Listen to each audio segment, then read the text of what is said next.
Hello, welcome back to TkInter.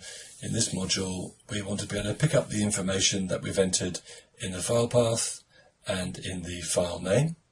And when you click on the Submit button, I want those to display down here. So I want to be able to see what you've entered, and therefore ultimately we could do more work with it. Also, when you click on the Quit button, I want to be able to close that window down. And in fact, once I click on the Submit button and I've displayed the information, I want the window to close down then as well, let's say.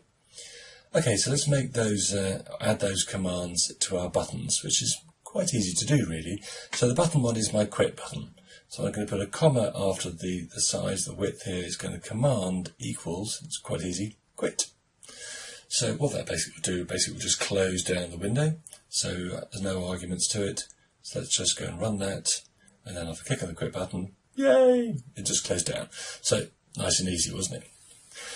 Okay, for the Submit button is a bit different because I want to be able to do some extra work. So again, it's going to be command, but this time it's going to call a module name that I will create. So I'm going to call this one submit_btn, but I need to create that module. So I don't want to get the spelling wrong on that one. So I'm going to highlight that, right click, and I'm going to choose copy on that. And I'm going to go right up to the top of this, and I'm going to define our own module with the same name. So I'm going to call this one def. It needs to have two spaces, otherwise it doesn't like it. So define it, paste it in, no arguments within there, and then a colon. Okay, let's just check that that's working. So I'm going to put a print in there, which is going to go hi. So every time we click on the submit button, it should go hi. So if I run this, click on submit. Hi. Hi. So every time we click on submit, it says hi. So that's good. That's not very useful though, is it? So what we want it to be able to do is we want it to be able to close down once it's done that. So I'm going to take the my window, so the variable which is basically storing the whole sort of interface within there.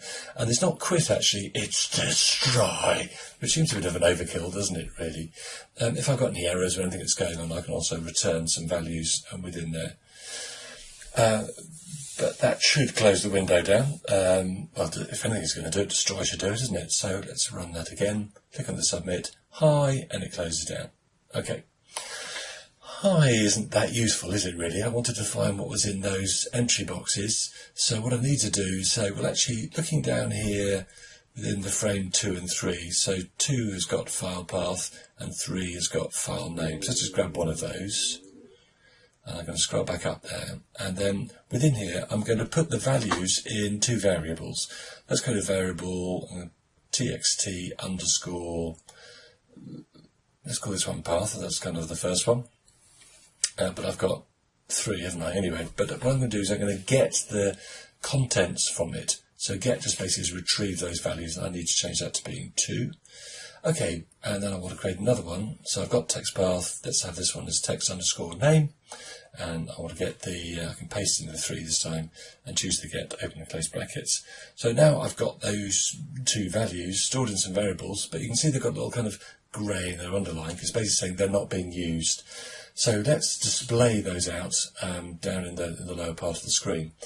So rather than just saying hi, let's change this and saying the file path colon space, and then I'm just going to concatenate or glue on the txt underscore path within there, and that should display that out.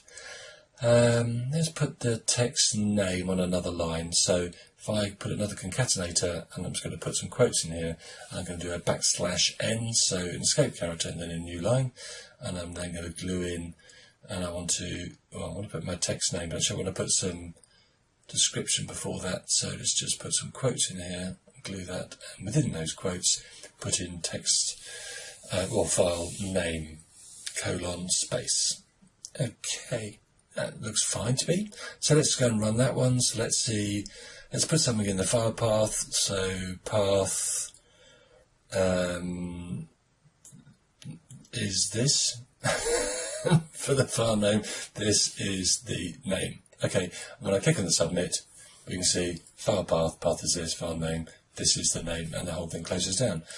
So it gives me some information back, but actually in reality what you want to do is take those variables and probably put them elsewhere, put them in a database or store them somewhere. Okay, I think that seems to be working okay at the moment.